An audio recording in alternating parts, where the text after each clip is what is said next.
All right, man. We in the NFC North right now, man. The Chicago Bears. We're doing a 32 video team series. We're gonna do the past, present, and future. State of the franchise. State of the franchise, and the Chicago Bears. The history, they go back a ways. You know, they've been the Chicago Bears since 1922. Bro, we coming up on 100 years. C-note, right?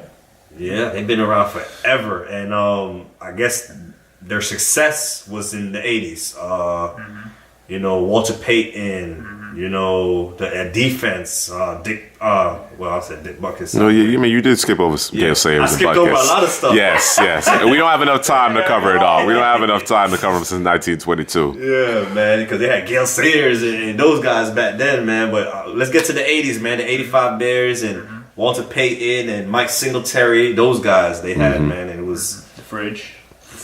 They had Buddy Ryan out there coaching them up on the defense, man. So 46D, yeah. 46, man. So, and then the newest era with Brian Urlacher, Lance Briggs, they went to the Super Bowl. Cover 2, Lovie Smith And stuff. Peanut, John, yeah. Yeah, respect for Peanut, man. I respect Peanut, man. Love Peanut, man. Gotta respect. You know, we always start with Urlacher and Briggs, though, but Peanut was a baller out there, man. Definitely, man. Definitely. So, and now we here. You know, they just got a new head coach, John Fox. They're transitioning to the 3-4. He's bringing it all.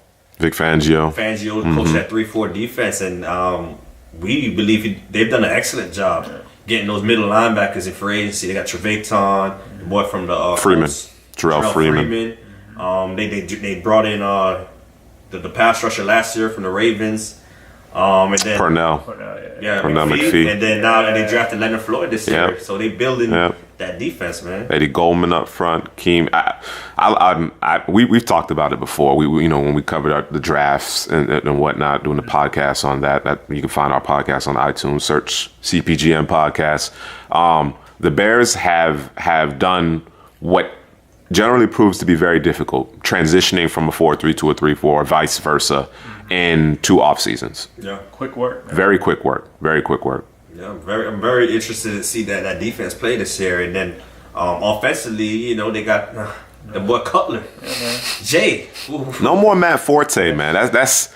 You know what I'm saying? Like it's stable and a staple of that offense for so long. It's going to be a little odd and no longer seeing Matt Forte in the Bears backfield. They got to figure out the run. Let me ask you guys, what do you think about the running back position, man? You think Jeremy Langford, he's ready?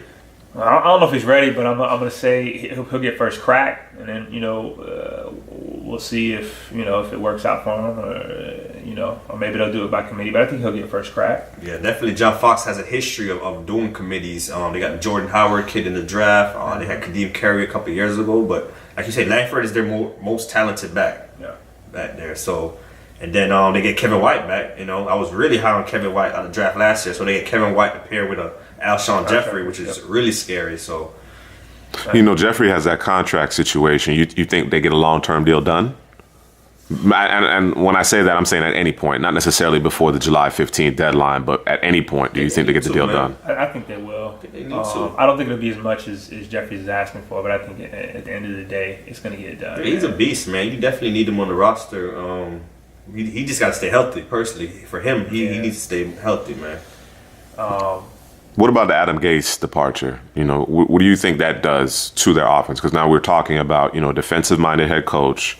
We believe in Vic Fangio, but we're not sure who's calling the offense. I don't know off the top of my head. I think, and Jay Cutler, so your trigger man. I think they know Cutler. They know who he is. We all know who Cutler is. Cutler gonna do Cutler, but I think it's one of those things where they're gonna contain him. They're gonna make sure that he's not gonna do too much Cutlering until the defense can get where they need to be. And when I say Cutlering, I mean forcing stuff where it don't need to be, throwing off your back foot.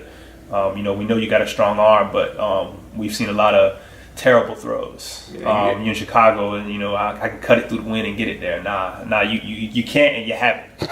So he got the big body receivers, man. Just put it in their vicinity, man. Sure. And get it. Don't throw it to the other team. Just give your guys a chance to get it, man. Right.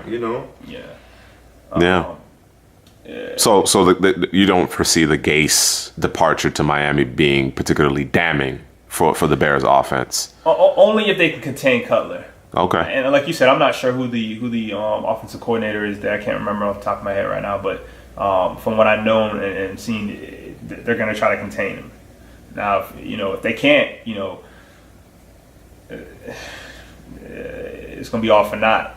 Yeah, man. We got to shout out John Fox, man. He's been a great coach over the years, starting in Carolina. He had success in Denver. It looked like he's building back up this Bears team. So quickly, man. It's quick, man.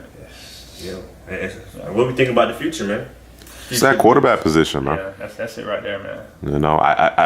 They're inching closer and closer for the Jay Cutler money situation to no longer be a determining factor in terms of whether or not he's on the roster. Because I'm fairly certain that if they could part ways, they would have already done so. You know what I mean? But there is a financial burden associated with the contract there. So they're inching closer and closer to that. I think in the meantime, they're doing exactly what they should be doing. Cutler is an average NFL quarterback. He's average. You know what I mean? He's not the guy that's going to get you to the promised land. So in the meantime, you build the rest of that roster. You continue to get better. You build the pieces to your 3-4. You know what I mean? You figure out exactly whether or not Jeremy Langford can carry the load or not, or whether or not they need to go back to the well at running back. Yeah. Build up your offensive line, and then when the opportunity presents itself, you get your quarterback. Whether that be draft, free agency, or through osmosis. Maybe somebody's on the roster. I don't know. But we'll see, man. I mean, you're in good hands. Know that, John Fox, man. It's a winner. Period. He is a winner, man. All right, man. So to wrap it up, man. Chicago Bears. You can find this at CosmosPotatoGM.com. You can find this on YouTube. Please subscribe, like, and comment, man. Facebook, Twitter, Instagram, Pinterest. Pinterest. We everywhere, man. We everywhere. You really want to find us, you're gonna be able to find us, man.